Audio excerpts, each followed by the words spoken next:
Mesdames et messieurs, bonjour, bienvenue dans notre premier numéro bulletin d'information pour ce lundi 9 février 2026.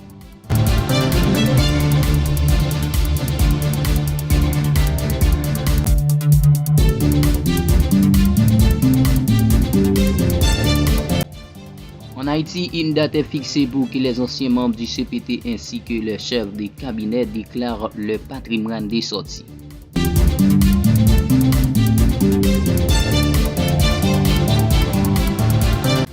Dans une note adressée aux anciens conseillers présidentiels ainsi que le chef cabinet par ILCC ce lundi 9 février 2026, ils ont jusqu'au 7 mars 2026 pour produire le rapport du patrimoine des sorties. ILCC profite de cette occasion pour rappeler aux anciens conseillers présidentiels que cette obligation constitue une exigence de la loi du 12 février 2008. Passé ces délais, ils s'opposent à des poursuites.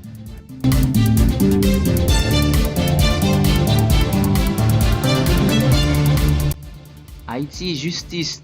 Après plusieurs mois de prison dans le nord du pays, l'entrepreneur et pasteur haïtien plus connu sous le nom de Pasteur Moïse trouve sa liberté ce lundi 9 février 2026.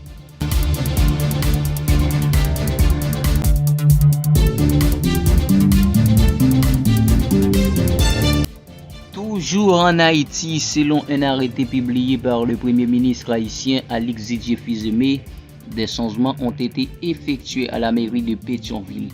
Dans cet arrêté, Blandine Beauvais a été remplacée par Amazon Stako et Marie-Géralda Nelson. Et Normil Kistner reste toujours président.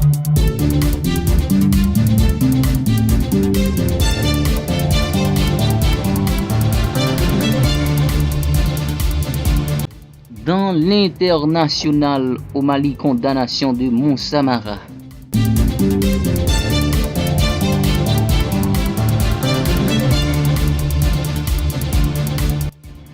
Peine confirmée pour l'ancien premier ministre malien Monsamara. En détention depuis le 1er août dernier, il avait été condamné à 2 ans de prison, dont un ferme et une amende de 500 000 francs CFA pour atteindre au crédit de l'État et opposition à l'autorité légitime. En cause, un message publié sur les réseaux sociaux dans lequel il déclarait vouloir se battre par tous les moyens pour que le soleil succède la lune.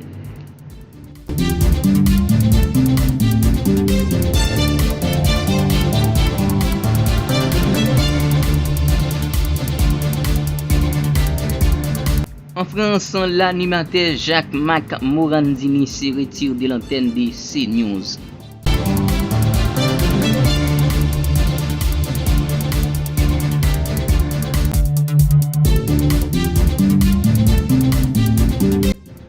L'animateur Jean-Marc Morandini a proposé ce lundi de se retirer de l'antenne de CNews après la polémique liée à son métier malgré ses condamnations définitives, notamment pour corruption de mineurs.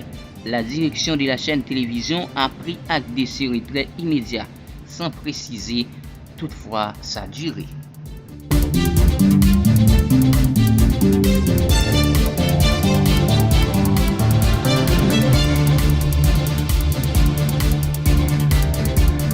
Affaire nucléaire iranienne. Téhéran propose de diluer son uranium contre la levée de toutes sanctions.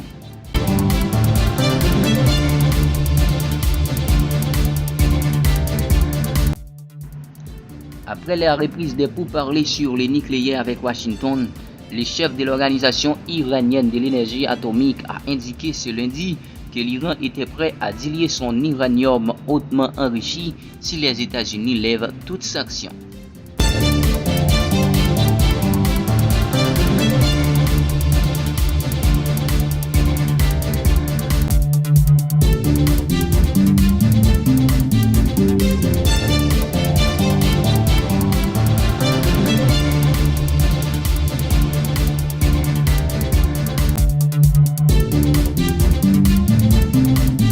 Merci à toutes et à tous, c'est la fin de notre bulletin d'information pour ce lundi 9 février 2026. Merci de l'avoir suivi, rendez-vous pour un autre numéro.